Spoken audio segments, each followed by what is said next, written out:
Taking pictures is not photography. Photography is the art and practice of using light to create images. Photography comes from two Greek words, photo and graph. Photo means light and graph means to draw and to write. When you merge these two together, it means drawing with light. And this is the true definition of photography.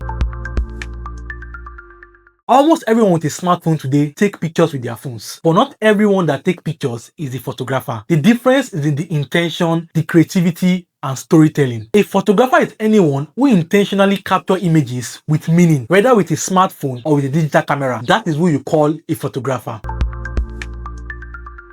We have different types of photography. We have fashion photography, we have portrait photography, we have wedding photography, we have nature photography, we have landscape photography, we have real estate photography, and a lot more. So the kind of photography that you choose define the kind of photographer that you are. So as a beginner, try testing all waters and see the one that works best for you. With that, you can narrow it down and define your niche as a photographer.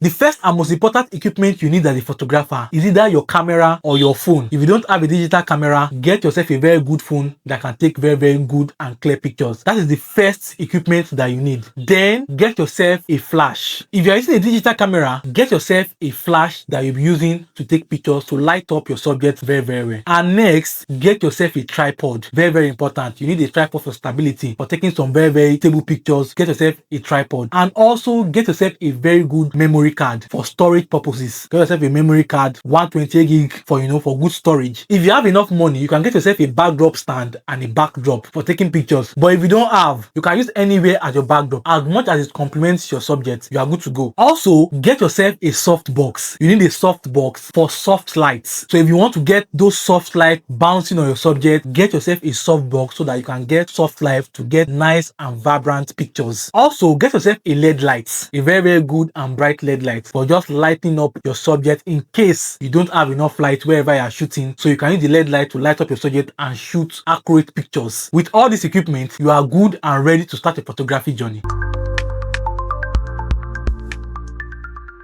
A lot of beginner photographers out there think that they need the most expensive camera, the most expensive phone, or the most expensive lens to take a very good picture, which is a lie. You don't need to buy the most expensive lens or the most expensive camera before you can take a very good picture. It all comes down to your composition. It comes down to your angles, and it comes down to your light setup to bring out and create a very good image. So don't wait till you have the best of the best cameras or the best lens before you can take great pictures. Even with your smartphones, you can take fantastic pictures. So start now. Having a better camera doesn't mean you're a better photographer. Having the most expensive camera doesn't mean you're a better photographer. A person with a cheaper camera or a cheaper phone might take a better picture than someone with an expensive camera and expensive lens, because it all comes down to the person behind the camera. It all comes down to your intention. It all comes down to composition. It all comes down to storytelling, and it all comes down to vision. So having the most expensive camera doesn't mean that you're a better photographer. It all comes down to your experience and practice. A lot of beginners out there will tell you that flash ruins their photos, but actually, flash actually produces one of the best pictures. It all depends on how you use it. Flash add lights, remove shadows, and make your pictures pop. So practice more and you will get the best result from any flash. Even professional photographers take bad pictures. Just because the person is a professional doesn't mean they don't take bad pictures. They don't just show it to you. It all comes down to constant practice and editing. So as a beginner out there, don't think because someone is a professional, they don't make mistakes. They also make mistakes. So practice more. You don't need to travel to the finest places in the world to take great pictures. You don't need to travel to one of the best looking locations to take great pictures. It's all about seeing beauty anywhere. You can take great pictures in your kitchen. You can take great pictures in your street. You can take great pictures anywhere. It all comes down to seeing beauty anywhere. You don't need to know all technical jargons about photography before you start photography. So start today and start learning and see the growth.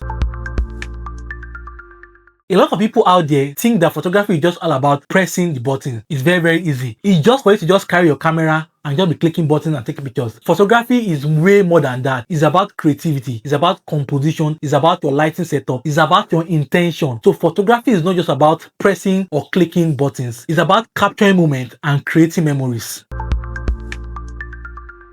So in our next class, we're going to be talking about the exposure triangle, where we'll be talking about the ISO, shutter speed, and aperture. We're going to be looking at how these three match together will help you create good images. So if you know you enjoyed this class, subscribe to my YouTube channel, click on the notification button, like and share, and see you in the next class.